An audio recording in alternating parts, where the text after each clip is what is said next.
My name is Melissa Miller. I'm senior producer at 2K working on Duke Nukem Forever. I think that Duke has a lot going for it that a lot of the current games, like, yeah, there's definitely been an evolution in the first-person shooter genre since Duke 3D came out.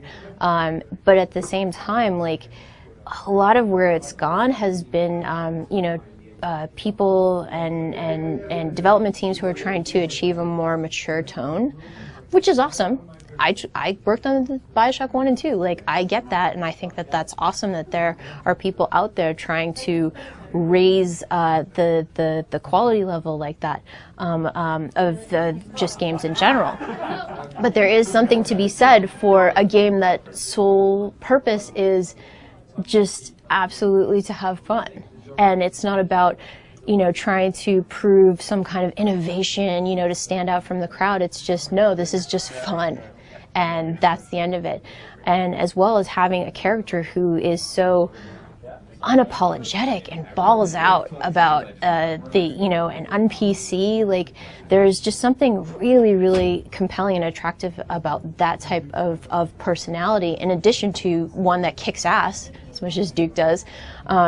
So that, you know, it's just this combination of even though Duke is this character, you know, who in video games years is very old, he feels fresh and new because there's just nothing like that out right now. In addition to the gameplay, which has so much variations. When was the last time you played a first-person shooter that had puzzles? You know.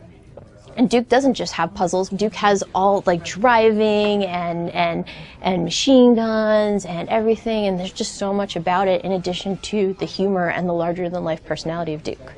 Vegas is the perfect environment for that because, you know, this is where big-name people, like, come and just, you know, live this life of luxury, and, you know, him. You know, basically leveraging his popularity for having saved the Earth into becoming a successful businessman with multiple franchises. Like, that's pretty funny in and of itself. And, you know, here's Duke, this you know, he kicks ass, you know, and sent the aliens running and saved the Earth. But yes, he's got Duke Burger, and yes, he's got the Lady Killer Casino, and, like, that type of stuff is cool. And I think, like, Vegas is kind of the perfect environment for that. As well as, like, you know, basically having a casino where there's a museum dedicated to himself, and, you know, has got all the gold statues, you know, naked women and everything. Oh, that could only happen in Vegas. And it's pretty cool too because it's like, you know, the world is a parody of our own, but at the same time, like, one of the things that makes it work is that Duke doesn't treat it as a parody, and it's like, you know, that's his world. And by playing Duke Nukem Forever, you are, you know, it's Duke's world, and we just play in it, and you're signing up for that. And it's pretty fun. I'm from Las Vegas, and I say kill them all.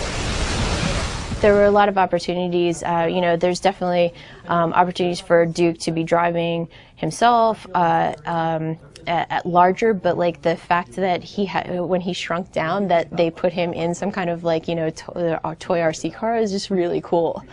And it's set up really well too, because when you play it in the demo, you find this controller and you have to control a little RC truck to solve puzzles in order to progress. And then you're like, oh, that's cool. And then, like, a little while later, you're actually getting into a toy RC car and driving it, and you're like, yeah.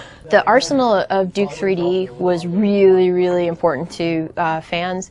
And even playing in the demo today, you can see a lot of old fan favorites. You've got the pistol, you've got the Ripper, the shotgun, personal favorite, and you've got the Devastator. You also have some alien weapons that you can choose, like AT Captain's Laser or the AT Laser and so forth. But there's still a few more that are not in the demo that we think people will be really, really excited about and offer really cool gameplay opportunities. Pipe bombs as well, trip mines. Pipe bombs are awesome. We're really excited about people having a chance to play around with those weapons, and the way that the game is balanced, like you're obviously going to have weapons that you need when you need them, but because you can only carry 2 at a time, it gives you the chance to experience everything versus just like, oh no, I'm going to take the shotgun and I'm going to carry it through to the rest of for the entire game. You can do that. It is possible. I think still my favorite thing about the game is the peeing. I thought it was so funny. I just peed at every toilet I found when I first started playing. Get this big guy back into action.